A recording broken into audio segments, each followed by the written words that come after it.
Hey everybody, this is Amy Bernier, and this is our live streamed Being Brave with Amy B.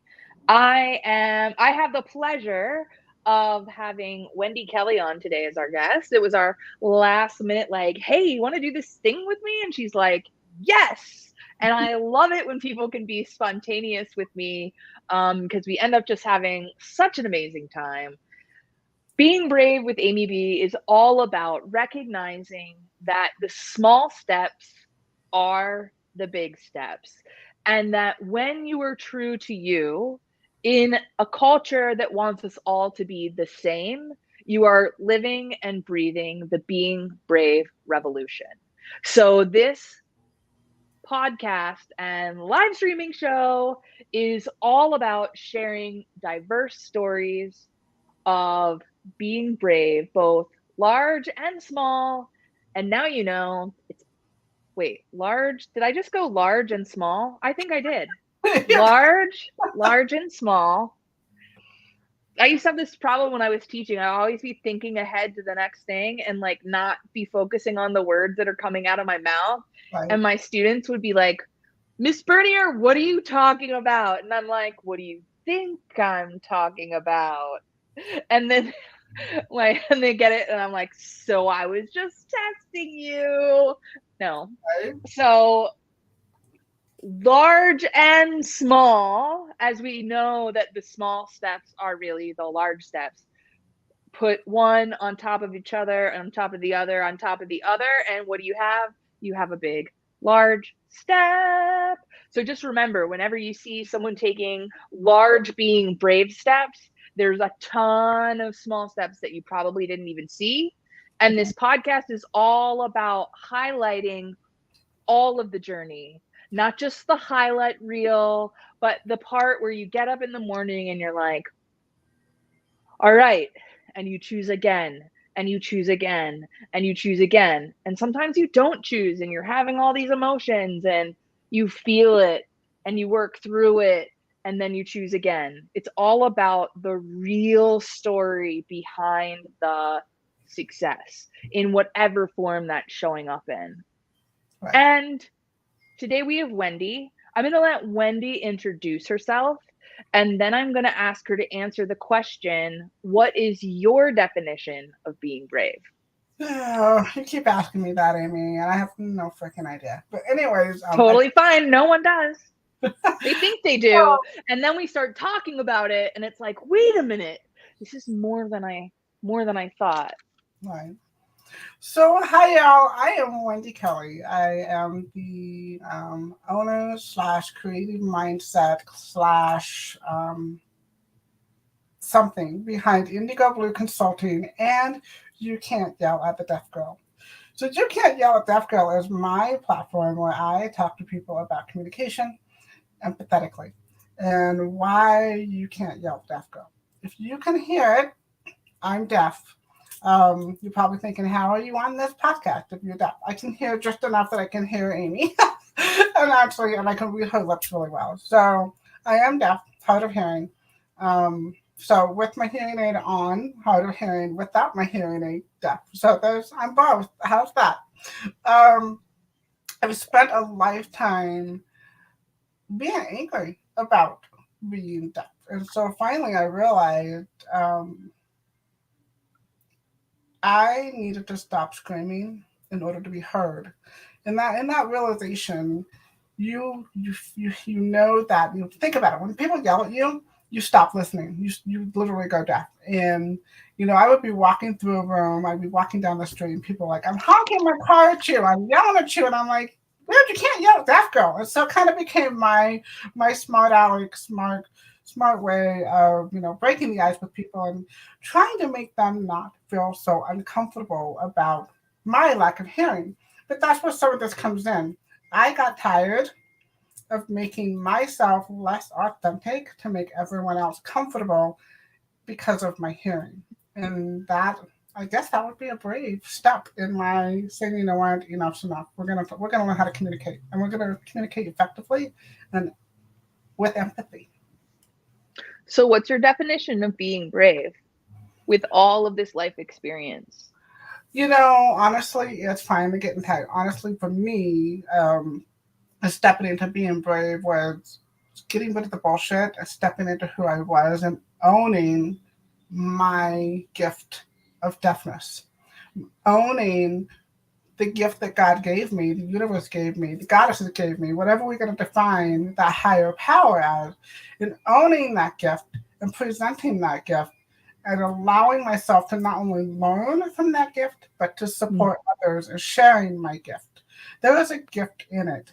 And when you finally realize that all these things that happen to you are actually gifts and not an oh shit, why is this happening to me? But really it's a for me thing. It's a game changer. It's a game changer on so many levels. And for me, that would be brave because I spent a large part of my life being an angry, deaf woman. And it was a lonely space. It was a lonely space. So when you were totally in your angry, deaf woman chapter or chapters of your life, Yeah. what was that looking like? How were you feeling? How were you going about your day? What are the things that like made you angry that you felt like people weren't picking up on? Kind of give us a day in the life of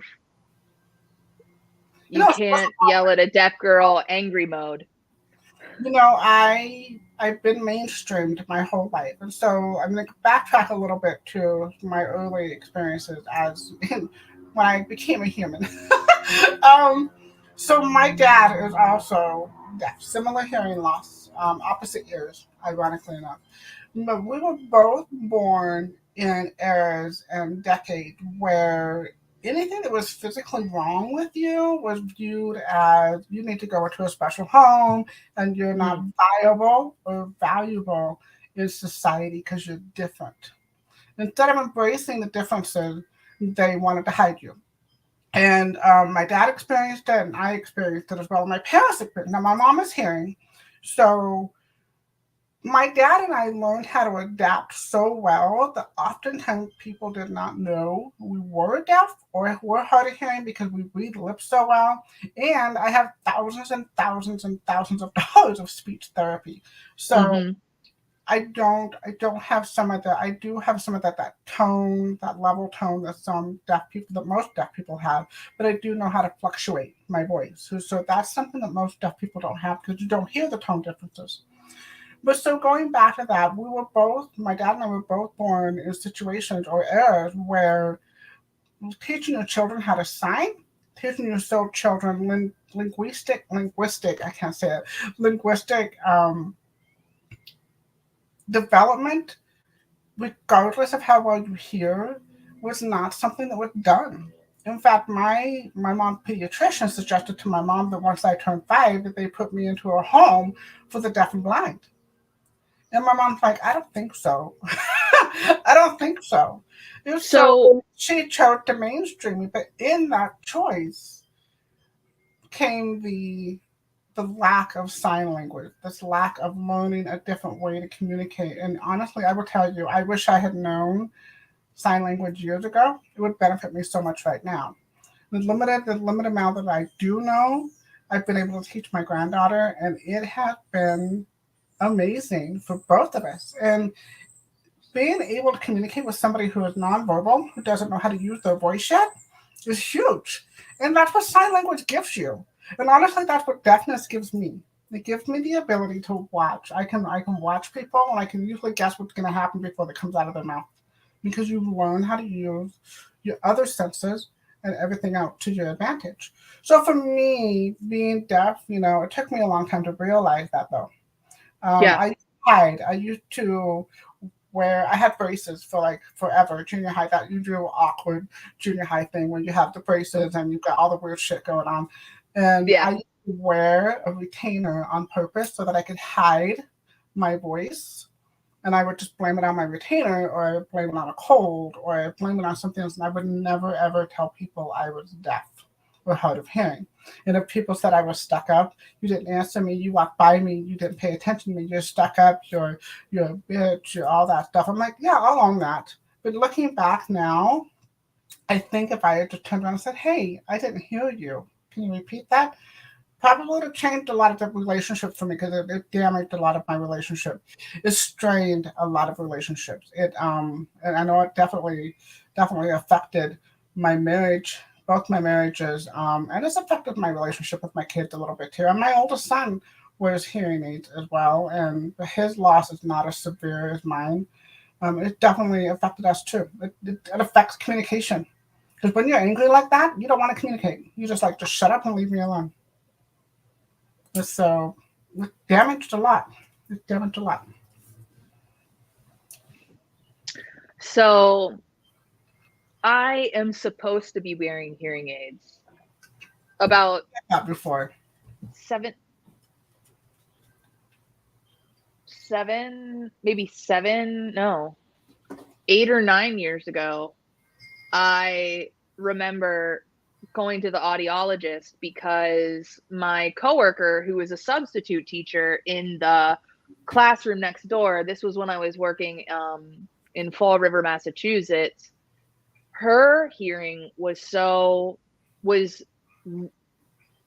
it affected her speech.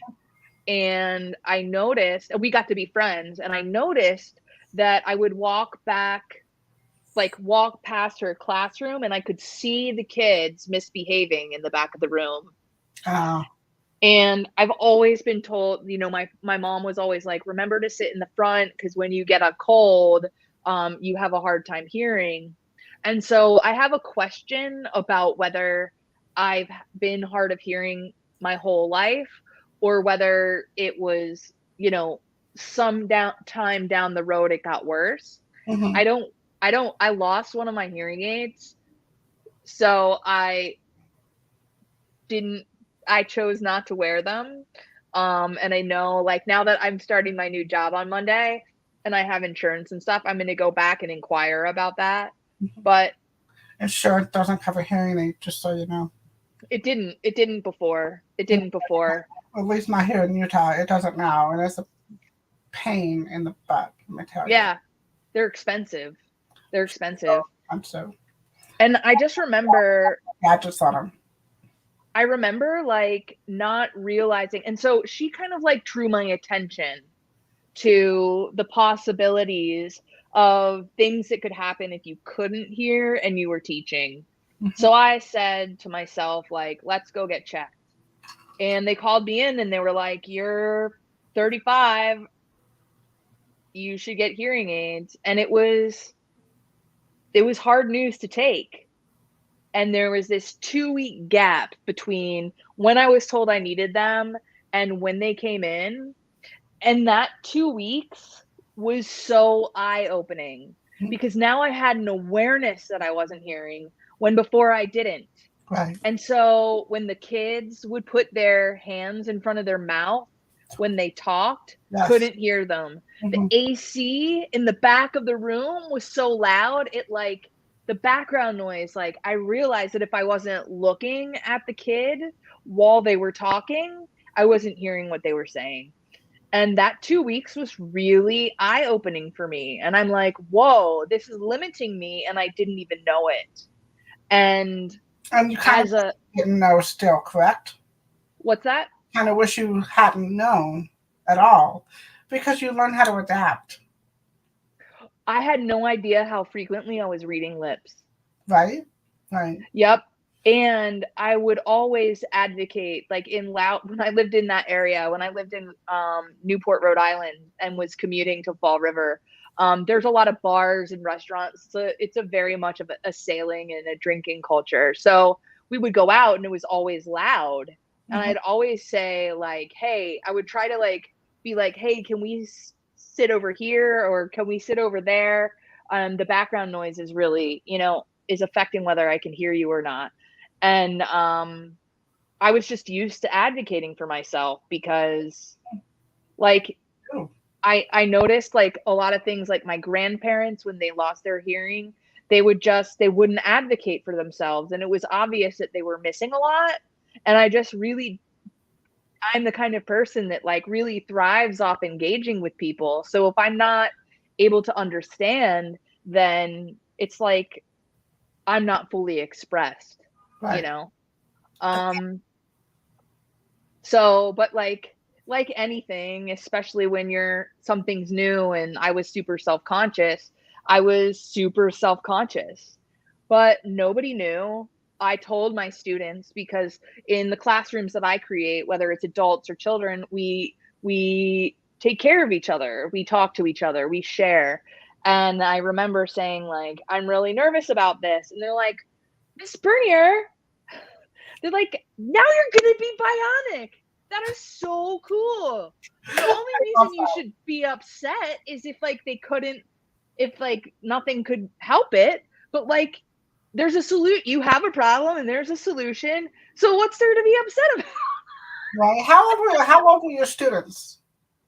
10. Oh, that's a beautiful age. I mean, that's perfect. So I have a question for you. I have a hard question for you. Did you choose not to get hearing aids because of a vanity issue? I did get hearing aids. And you don't wear them now? I lost one, and one hearing aid doesn't do much for me.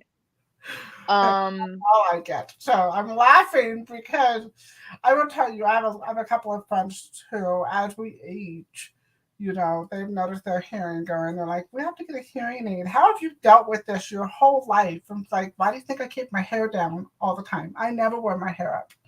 And it's only been, I'm going to age myself right now. So I'm in my early 50s.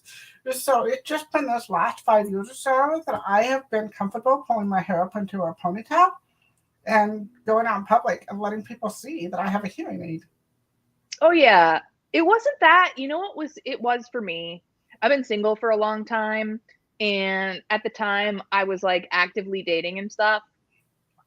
And I had this like irrational fear that no one would love me if I had hearing aids. And then I I thought, it's a real fear. It's not a oh, that makes me feel so much. I've never shared that before. And then I was like, if I'm like on a date and they don't know and they like go to kiss me and they put their hand like here, I was afraid they're gonna like discover I have hearing aids, and then I'm gonna freak out, and then they're gonna freak out, and then it's like a whole freak out fest. So I didn't know how to handle that. So those were the types of things. that's another brave thing. You get to learn how to be vulnerable and say, hey, I have this issue. Yeah, at this point now, what's like 9 years later, I do have a podcast called Being Brave with Amy B, and a lot of that revolves around telling the truth and being vulnerable. And the reason that I had this podcast, or one of the many reasons, is because people don't talk about real shit No. on the regular. And if I had heard somebody talk about getting hearing, like if I had heard you talking about, you know, being hard of hearing and all of this stuff, and if it was more normalized because it was just talked about, no big deal. It's just one of many ways to show up in the world. Mhm. Um, I would have felt so much. All it takes is one. It It does. takes one person, and we don't talk about real life stuff in the mainstream as we should. And I refuse to be a part of a culture that's like that. So I made my own podcast. Yeah, I get that. Just so it's interesting that you're saying some of that because, when I was little, I just think right after my parents figured out that I was deaf because it took them until I was 4 years old. So my mom used to read to me, but I learned how to lean back, and so she put her lips next to my good ear, and I could hear her, and so she would read to me, and so I started speaking at a normal age, at a typical age, but I never repeated. So I would speak and I would talk and I would say things, but you know how 2 and 3 year olds run around repeating all the stuff they're not supposed to repeat. Right. But my mom, I remember, I think I was four. My mom had dropped a bunch of pans behind me, and I didn't flinch. In that kind of sound. That's when she started testing. They took me in, and the doctors kept saying, she's fine, she's fine. And finally, my mom was watching me one day, and when I was getting my hearing tested, and she goes, cover your mouth. And the minute they did that, that's when they went, oh, yeah, whoa, yeah, okay, she has an issue. So, but the thing with it, though, I remember not long after we found out that there was an issue there, my grandma um, said to me, bless her little Scottish heart. I mean, seriously, again, I'm like, I'm giving her grace simply because of the era she grew up in. I mean, she didn't know any better. She really didn't. I think she would now if she was still alive, but she didn't know any better. But I remember her saying to me one time, Wendy, you're going to have to learn how to be better at other things because men don't like broken women. Oh, damn. So Oh, damn. I have That's lived big. hanging over my head since I was 4.5 years old. And I will tell you, I have family members who took advantage of that and decided to show me how not to be broken. So it resulted in molestation and all that stuff. Not my dad, not my, not, no, not immediate family, um, an uncle. Um, but It's always the creepy uncle, so it he's a seems. creepy uncle. And let me tell you, he's a creepy uncle. And I'm not the only one that thinks that. Um, but that's the thing. And it led me down a path that I think, even though my mom and dad were very pro Wendy, you got this, I have my own issues with my mom. That's another story. But and my issues with my mom were never about my hearing. My issues with my mom were always about her insecurities and me being the strong-willed child that I was. Because people would tell me, "No, you can't do that," and I'd be like, "Watch me. I don't give a shit if I can't hear you. Watch me." But then it came to relationships, intimate relationships. My ex-husbands and all that stuff. You're broken, so you got to fix that. So you got to do everything they tell you to do because they don't like broken women. And if they leave, you might not find somebody out because you're broken.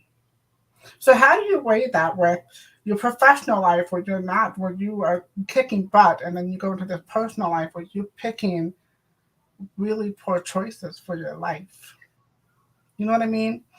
So it took me, in 2012, I left my second husband, and it's been a path of a lot of layers of onions being pulled back, and I realized in all of that, not just being broken, the brave part of it, and, deciding or determining or digging in, a lot of personality traits that I picked in my partners were my mom and the things that she did too.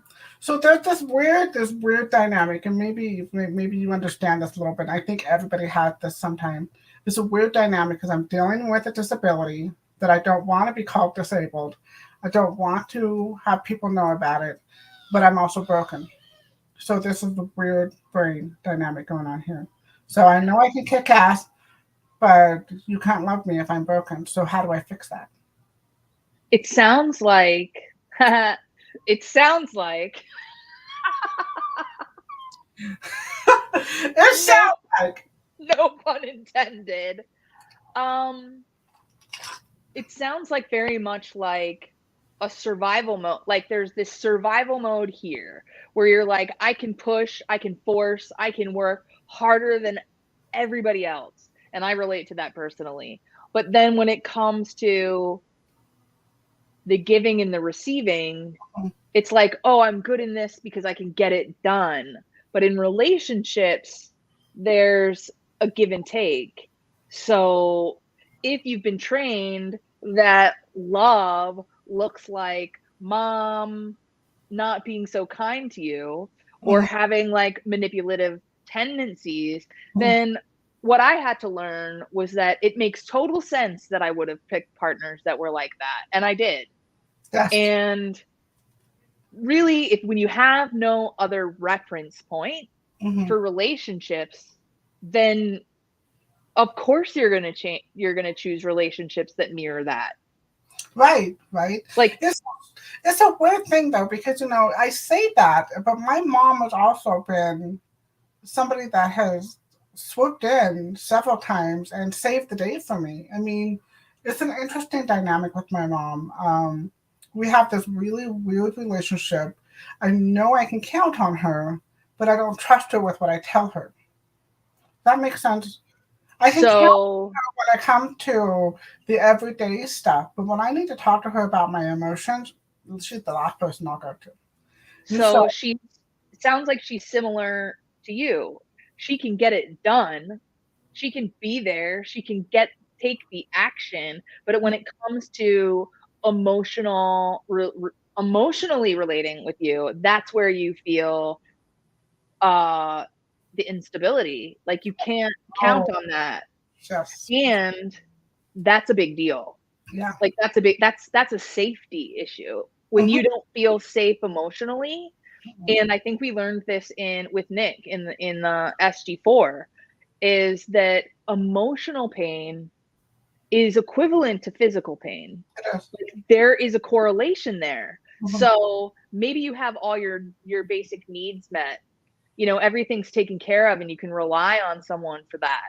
But if you don't feel emotionally safe to express yourself, then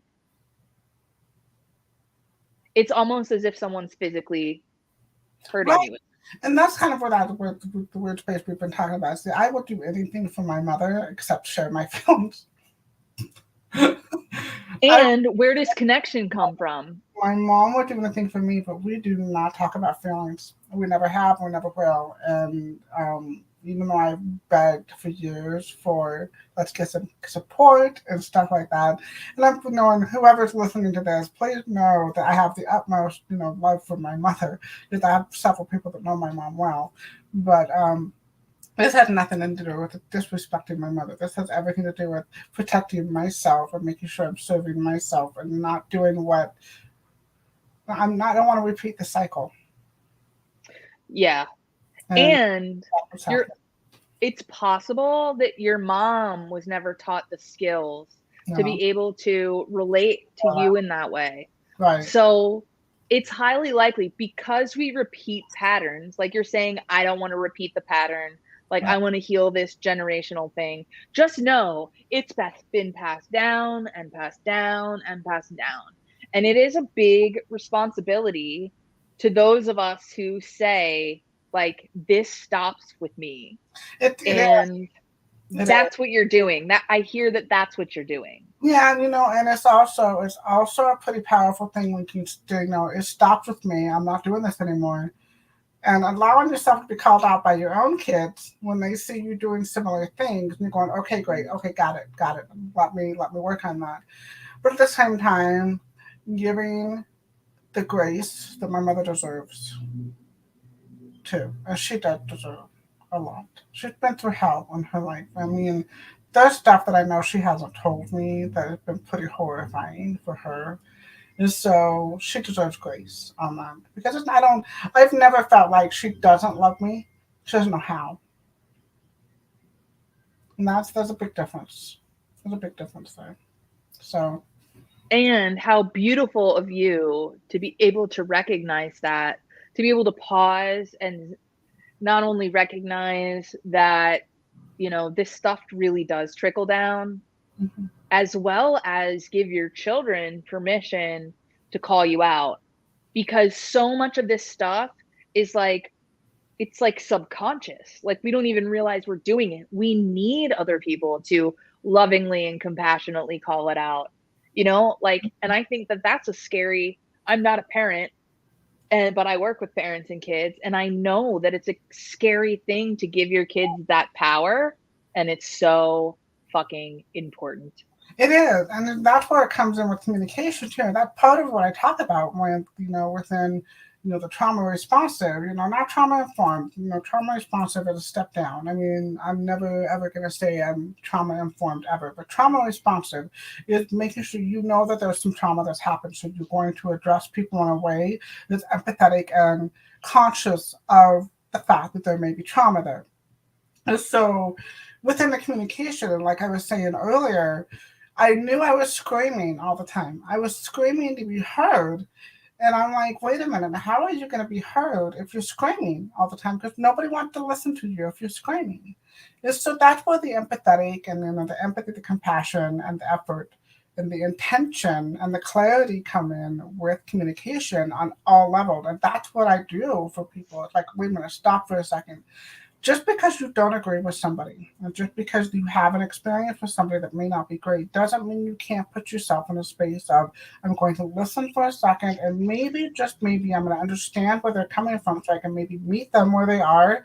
That doesn't mean I have to agree. That doesn't mean I'm not changing my boundaries. I'm not taking away what I feel, but I'm giving myself a chance to understand. I'm giving myself a chance to be compassionate and to be present in this moment right now and not thinking ahead to the next conversation where I'm going to attack them. I'm going to be present right here and I'm going to listen so that maybe, just maybe, we can find a solution together that's not going to be damaging. It can be hurtful, but not damaging. There's a difference. You know what I mean? So, Yeah, and I think I know that that's a skill that I've had to learn, to realize that when I realized like that I was having trauma responses basically all the time, and that like I didn't know who I was underneath this armor of people pleasing and overachieving and overthinking and just like all of this. When it was brought to my attention by a very loving friend of a friend who, you know, worked with was a neuroscience professor and researcher as well as a life coach. She was really, really compassionate, because you have to be compassionate with yourself when you realize that you have trauma responses, which from my point of view, I think most people have something, you know? And when I started to slow down, I realized I had to have so much compassion and gentleness for myself, and that compassion and gentleness could then extend from me to others, mhm. because I was reacting. I was defensive. I was thinking I was being attacked all the time. And whether I said it or not, because the people pleaser in me wouldn't like let me say anything, but Right. inside I was like, why do I feel attacked all the time? And Mhm. it created this story within me that I'm wrong and I'm bad somehow. And man, like that's similar to I'm broken, and that is not a helpful story to walk around with believing, because it impacts every fucking part of your life. Everything, like nothing is not impacted. Double negative. That's Everything is impacted by I this know. story. That's the thing. When I say I was an angry deaf woman, I would literally put myself in situations where I expected people to come at me and say, "You can't hear me, and so I can't communicate with you." And so I was already ready to fight. I was already ready to, like, you know what? Well, no, I can, and you're just not making the effort. You're not looking at me. You're not doing this. And I realized in that I wasn't being clear in what I needed for that communication to happen. And so I was being angry because of my own stupid shit. Well, and And let's not call it stupid, because but you, it's my it's own, extra. how's that? We'll take out stupid. So, Okay, okay, it's your own stuff. my own. And what I've realized with like living with people and stuff is the tendency to talk to people in other rooms Yes. and assuming they're hearing you. Assuming that as you're like walking by, and if somebody is not actively like talking on the phone, like assuming that that person knows what you're talking about. Like I've been so frustrated so many times, and then shared with people like, look, when you're in the other room, you're talking, I can hear noise, but I have no idea what you're saying. Right. Like it's something that I've had to revisit and remind, and kind of have a really good sense of humor about it. But like there gets to be a point when it starts to feel like people aren't willing to make the effort, and that doesn't feel so good to receive. No, but here's the thing, Amy. Having a good sense of humor about people mistreating you really is not serving you. And I've realized that too. So when you, like, remember what I said earlier about I was not being authentic with myself because I was too busy making everybody else comfortable Yeah. with with me, I was too busy adapting so that everybody else was comfortable with how they had to communicate with me. It wasn't me saying, hey, I need you to look at me. If you can't get my attention, tap me on the shoulder. If you have a soft something, feel free to throw it at my back, not my head. Set the boundary. That's the thing. But having a good sense of humor about something that you need doesn't serve you. That's not communication. That's you bending who you are for everybody else. Because you're trying to lighten the load because you need something a little bit extra. Right? And this is another reason why I love Wendy is in the group coaching program that we're in. We have all agreed to hold each other to a certain level of integrity around the mission that we're here to serve, the purpose that we're here to create, like all of this stuff. So I appreciate this because especially when I've been so used to accommodating others, Mm-hmm. even as much that like when I was a teacher, it was part of my job to accommodate Right. all students all the time, parents, teachers, administrators, like all of these different people. Like that was my job, which is part of the reason I'm not in that job any longer. Um, it takes other people sometimes to show you there's another layer to this that I'm seeing that you're repeating. And so thank you. No, thank you too, because you've done the same for me for the last couple of days since, we talked last. So I think it's full circle. I really do. I really do. Yeah. Well, and I think too is like loving communication. Like in the course of my life with, giving my power away to other people, I let other people tell me who I was. Yeah, same. And I believed them. I believed them. So did I. And because I didn't trust myself and I Hmm. didn't trust so much. And in these last, I don't know, 8 years of this journey of learning to trust myself, I know that if some motherfucker's gonna come up and tell me who the fuck I am, that's a big fucking red flag. Like, what? No, Like, but you need to be proud of yourself for that because before you would think, is that a butterfly or is that a red flag? Which one is it? Because it feels the ah! same. Now you get to identify it. Now you know it's a red flag. It's no, that's not a butterfly. That's a red flag. Screw this shit. You know what I mean? So, Yeah, yeah. And the cool thing is, I don't attract people like that anymore. good. And that's amazing. Like, I believe my abundance really, really stems from the the highest caliber of humans in my life. Like I could talk for hours about the amazing humans that I have in my life. And it's something that has it's not like I'm like, I'm raising my standards and fuck you, fuck you, fuck you, and fuck you. You guys are all gone.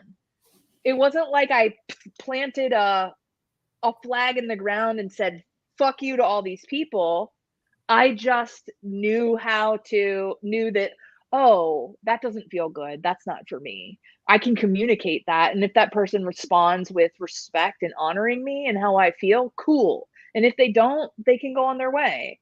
Right. Like, I know that some people set boundaries like, everybody fuck off. Like, now I have good boundaries and you can go fuck yourself. And I'm like, oh, like that might be like the first level of boundaries when you're really just starting to see you have a voice and what you have to say is important. So when I see that, I kind of like laugh because I'm like, oh, good for you. And oh, yeah, that's not the strategy that's going to work for you for a lifetime, but you'll learn. And what I found is the more I've been able to share how I feel and express what I need, the more people have, the more people that can hear and respond and love me enough Right. in that, as well as in my mess, like, and still not be like, oh, well, now you're a bitch, like, and you got to get out of here. They're like, oh, like, have you had a hard day? Like, do you want to talk about it? Why, yes, I do. You Right. know? I listen to that and I laugh because I have been accused of all of that my whole life. You don't this and you do that. And I'm like, do you realize you're pigeonholing me and I don't even realize why? And it's all because I didn't hear you.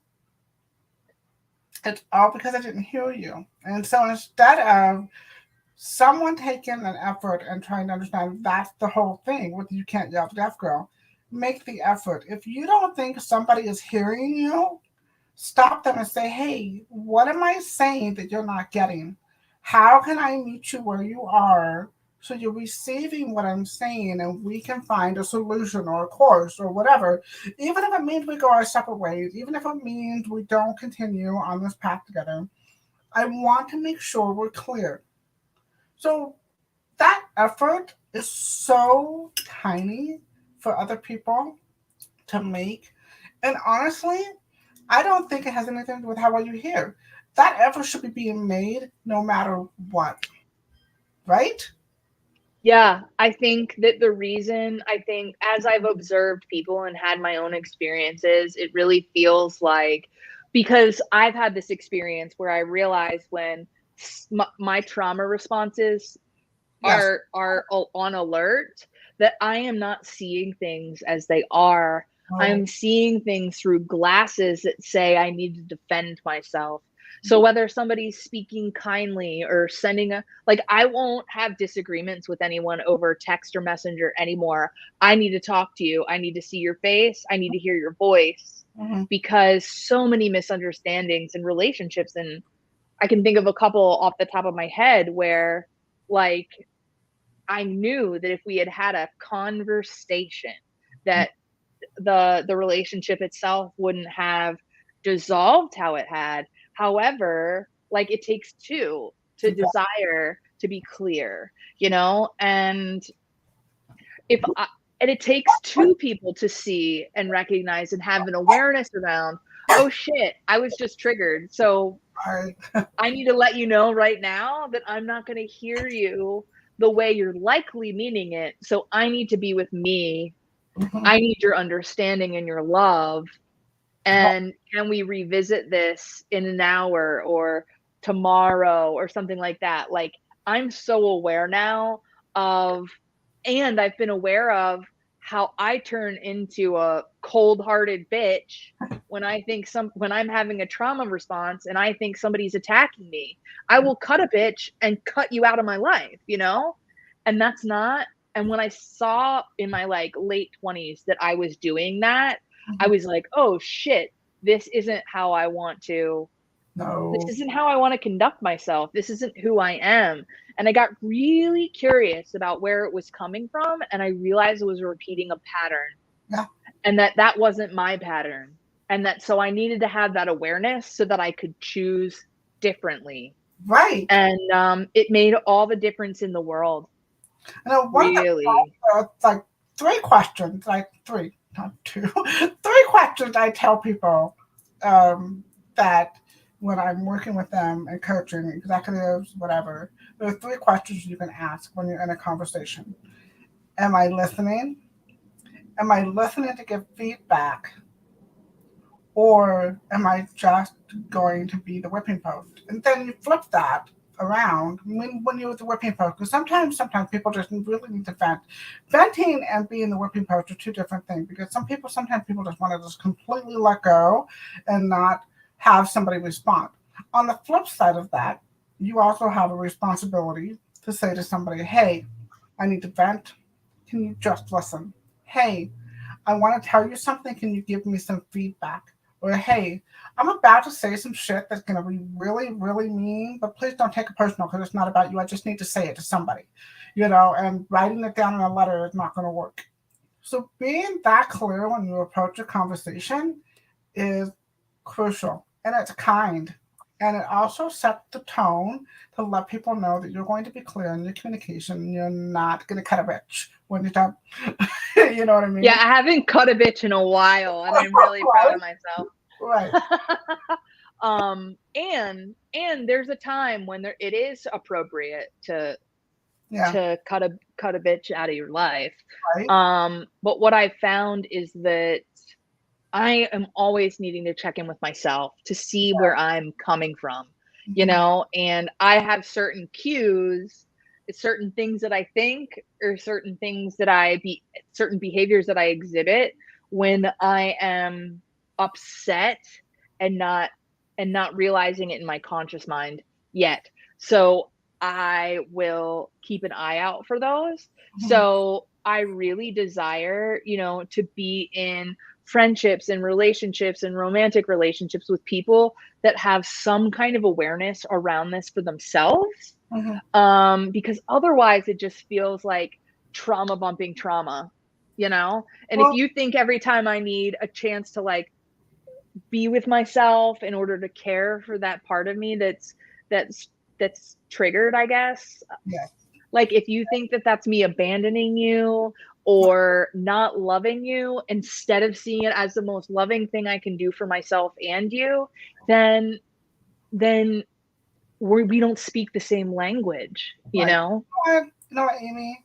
Here's something that people look at me when I say this and they go, "What?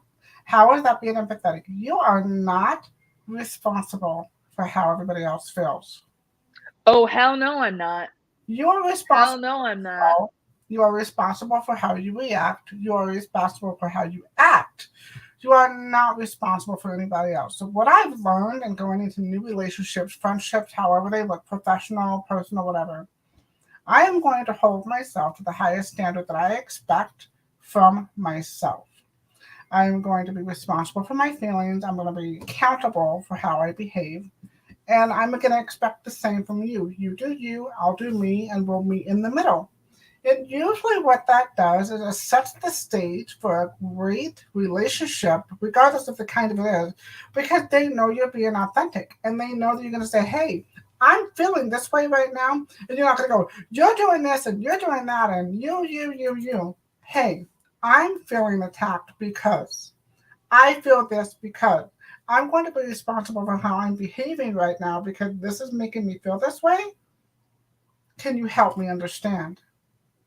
Can you help me understand?" That changes everything. And so Yes. you being in that space right now going, I'm gonna be where I'm gonna be, and if you're not gonna meet me where I'm at, great. That's gold. Because I think more people need to be that way. Because I never want to expect another partner or a spouse to be responsible for how I feel. Because I Oh, the way my power. no, no, no. And it's so funny, like the different layers of that there are to discover through having kind of unfortunate, challenging circumstances come up. I think that that's one of those layers where I feel like, I remember naively thinking, "Oh, I got that covered." Like, "Oh, yeah, I totally am done with this chat. Like, I'm done with that behavior." Whoop, whoop, Right? whoop. And then like see it come up in another way and realizing like, okay, like I can give myself grace. Mhm. Usually first I'm still working on the giving myself grace first thing. Like I still have that like, It's God hard. damn it, Amy. And then I'm like, oh, wait, like this is from decades of practice that I've had this particular response. And I am so glad that I'm seeing this. I'm so glad that I'm seeing this because now I can work with it and I can have compassion and from moving from being a very judgmental person of myself to being a more gentle and compassionate person of myself has really changed things for me. How about you? How has that shown up for you? Right, right. I think there's so many levels of being able to be responsibility and accountability mean two very different things, and I think, once you start to respect where you are, I have a question for you. When's the last time you asked your inner child or that inner girl, little girl what she needed from you? Because that's going to change some things with how you communicate with yourself. And that's a big thing. When's the last time you just sat with yourself and said, "Okay, me, what's coming up? What do you need? What do you need?" Every day. You Every know, day right now. Yeah. because that little girl, she's still there. And that little girl wants to know that she's still being heard. And there's so many things that I think both you and I have experienced as children that we have forgotten to ask her what she needs. And that changes everything. And I do that a lot now in my meditation. After I meditate, sometimes I'll sit there and go, okay, so how did that feel? And you have to learn how to listen, and it's literally that little still small voice going, okay, I don't like this, I'm not comfortable with this, and you keep making me do this. Remember when we talked about, and I said that safety thing, you're reacting because there's something that's not feeling safe in that situation, and that's your little girl screaming at you.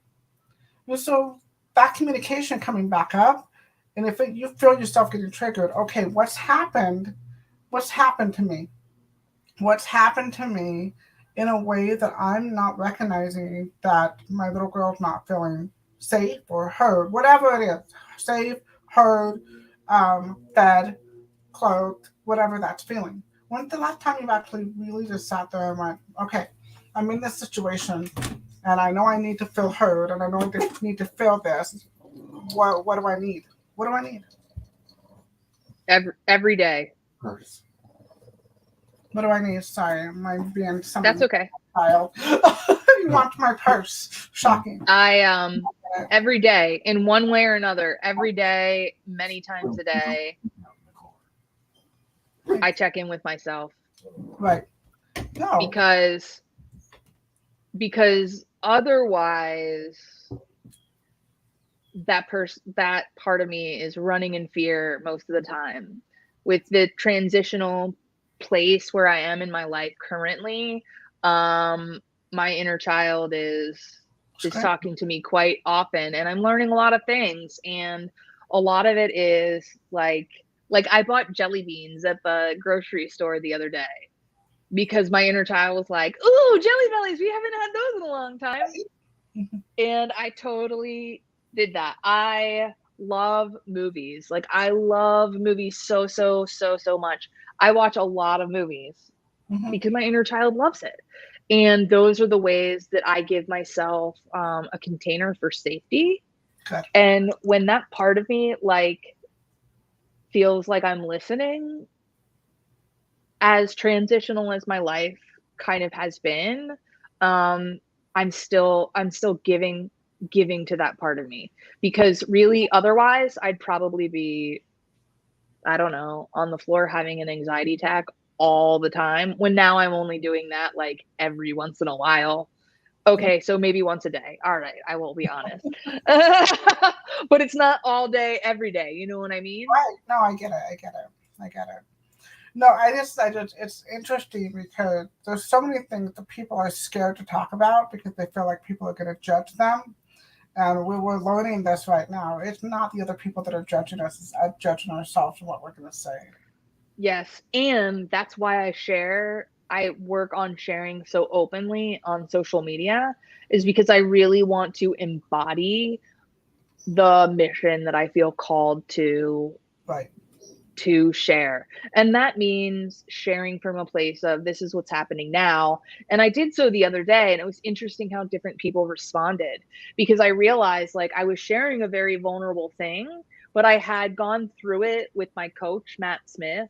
And so I was like self-conscious about sharing for like 5 minutes. And then I was like, this has all moved through me already. So this is just information about me 1 hour ago, So there was no feeling of, oh no, what are people going to think? It was more like, I'm sharing my process, and that's it. Like, what you say or what you think or what you feel has no bearing on this experience, Right. And that was a really powerful thing, because I was challenged to do that. I was challenged to do that to help myself through the process, and also to show other people that like you can share this deeply and you're No, not going to die, it was a you beautiful, know? beautiful share. I loved what you had to say because I'm like, okay, you're right there. I don't choose to share a lot on social media simply because I'm on social media all the time because it's what I do for my business and stuff and helping people manage their brand and stuff. And it's not, and I just that's not the avenue I choose. Not that I can't. It's just not the one that I choose. So, but I'm proud of you for doing that. I was like, oh, that was a complete aha moment for me too, in so many ways. Because some of the stuff you said, I'm like, oh, got that. Oh, yeah. Oh, okay. Thanks for putting that in words, Amy. Oh, got that one. So that was awesome. Yeah. And I was totally crying the whole time I was doing it. And I'm so grateful for my coach, Matt Smith, and my coach, Nick Smith. I mean, they're in like the best. The Nick, best. I call Thursday. If I get the chance to talk to them both on a Thursday, I've renamed it Smith Day. I had a great Smith Day yesterday, and I am totally tickled by that. And I don't know if anybody else is, and I don't care because I'm able to just really be reminded like that this is all a process. This is all learning, and I am loved regardless of whether, I have 7 pages of stories that are keeping me from my dream place and getting to London. And right after I shared all that, and it was for anybody that's listening that doesn't know what I'm talking about, feel free to go back to my page a couple of days, or yesterday, felt like a couple of days, even though it was yesterday. I did an exercise where Matt asked me to write down all of the stories and beliefs that were in the way of me making it to London tomorrow. And this week has just, and as has every week, has just been so pivotal in terms of like me seeing more of myself and me being with the parts of me that like are really afraid of visibility, are really afraid of having what I desire because I'm afraid it'll all be taken away, of being afraid that I can't do it on my own, which is hilarious because we don't do anything on our own, and it's just, I remember Matt being like, oh, like maybe you weren't supposed to go to London so that you could see all of this. Mhm. He's like, you've just grown like so much in an hour. And I'm like, what? Look, Amy, listen to what you're saying. Listen to what you're saying. You're learning how to communicate with that inner soul of yours, that inner badass, that inner goddess, that inner child. You're learning how to communicate what this has been trying to say all along, Yeah. right?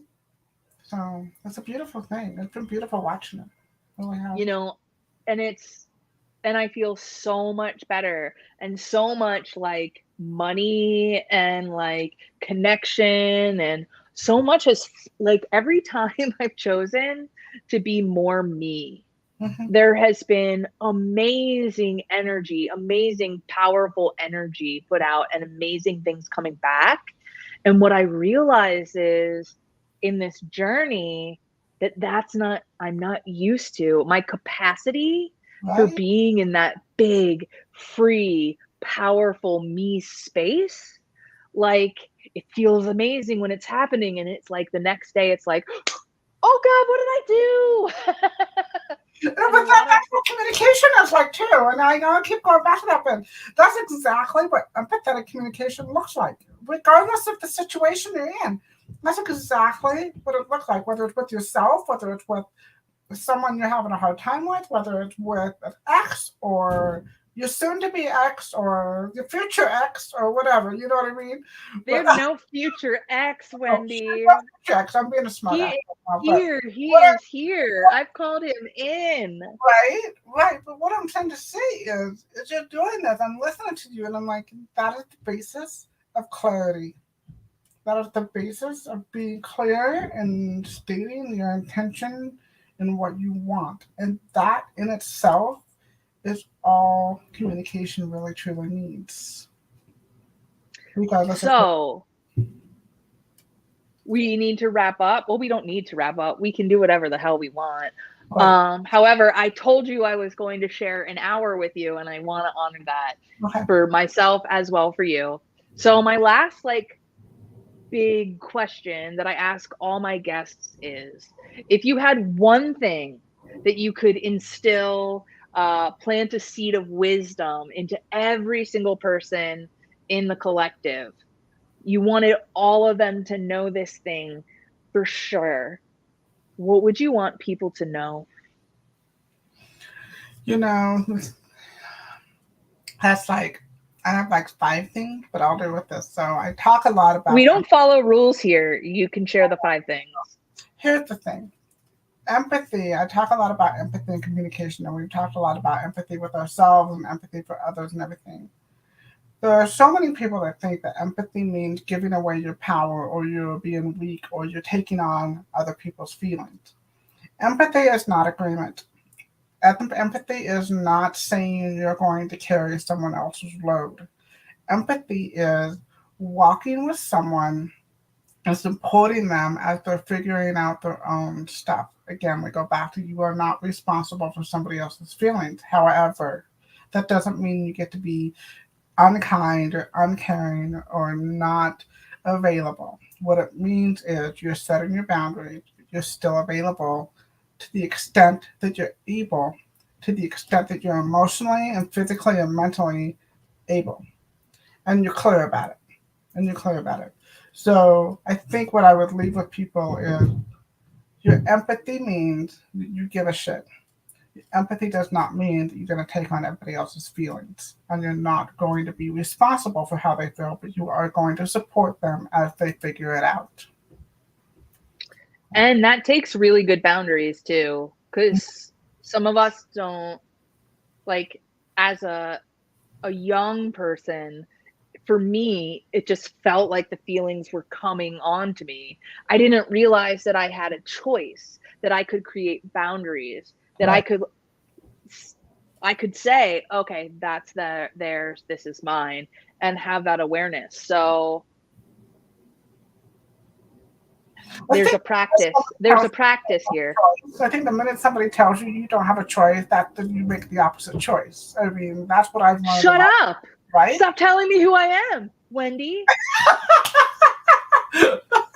think the minute you feel like you don't have a choice, you're like, oh yes I do. Let me just run the other way. Right? I So feel like I'm being called out, but I'm not. no, But I am. it's all But good. we all are. Yeah. And so, for anybody that's listening to you and really resonates and really feels drawn to who you are as a person and wants to potentially work with you or know more about the work you do, where can they reach you? It's pretty simple. You can't yell at the deafgirl.com. So that big long URL, but so www, you have to use that, but you can't yell at the deafgirl.com. And that's where I'm at. My email and everything is there, phone number and all of that. You can also find me on Facebook under the same thing. You can't yell at Deaf Girl. And that's where I'm at. And what is your favorite way of working with people these days? I love in person because you can get so much more out of them and seeing their body. But like I said, no ears. I like to watch people's reaction, but I will adapt. But I do. It's a very visual thing for me. I mean, I prefer whether it's Zoom or in person. I'm not huge on phone calls. Just because simply I want to be able to see them and feel them as much as I can. So in person or virtual. Okay. Yeah. All right. For anybody that's watching that just really felt like, either you're hard of hearing or maybe you're not hard of hearing, but you've consistently felt like you haven't been heard, Right. Wendy can help you. Thank you. Yeah. Wendy can help you because it isn't only about the physical disability. It's really having this perspective on life that you're not seen, heard, or understood. And Mhm. Wendy has the ability to help you work through that, work with that, and then grow. And I guarantee that when you work with her, you're going to feel seen, you're going to feel heard, you're going to feel understood and loved. And that bitch will call you out on your shit I'm good for in it. a loving way. All right. Thank you In so a much. loving way. I have My so enjoyed my getting to know you. You've been such a good friend. So I'm looking forward to continuing our relationship and our collaborations. Absolutely. So just know that Wendy is an amazing resource. And if you're listening to this and you have been listening to this, know that this Being Brave with Amy B is part of my life's work. Really, the intention is that when you hear somebody else's story, you're actually seeing and connecting with more parts of you, maybe parts of you that you've never seen before. And that when we are able to connect with ourselves more, really that's the pivotal moment that we're actually able to connect to others as well. So through this podcast, I desire that we really create a community of connection. And if you are so inclined, there are multiple ways of supporting this mission. And there is a Patreon that is linked in the post. There is YouTube. There is Anchor for the podcast, just audio only. There are t-shirts, Say Yes to You and Being Brave is the New Perfect. Every little bit helps. Ultimately, the vision of this is to have me traveling all over the world with Roxy, of course, experiencing new cultures, meeting new people, sharing more Being Brave stories, so you can really see and really feel that we're all so connected. Yeah, I agree. So thank you, Wendy Kelly, for spending time with me for this hour. Thank you, Amy. I I really appreciate you. I appreciate you as well. And to everybody listening, I see you, I love you, and I believe in you. And don't forget to be brave and say yes to you, all the parts of you. Bye.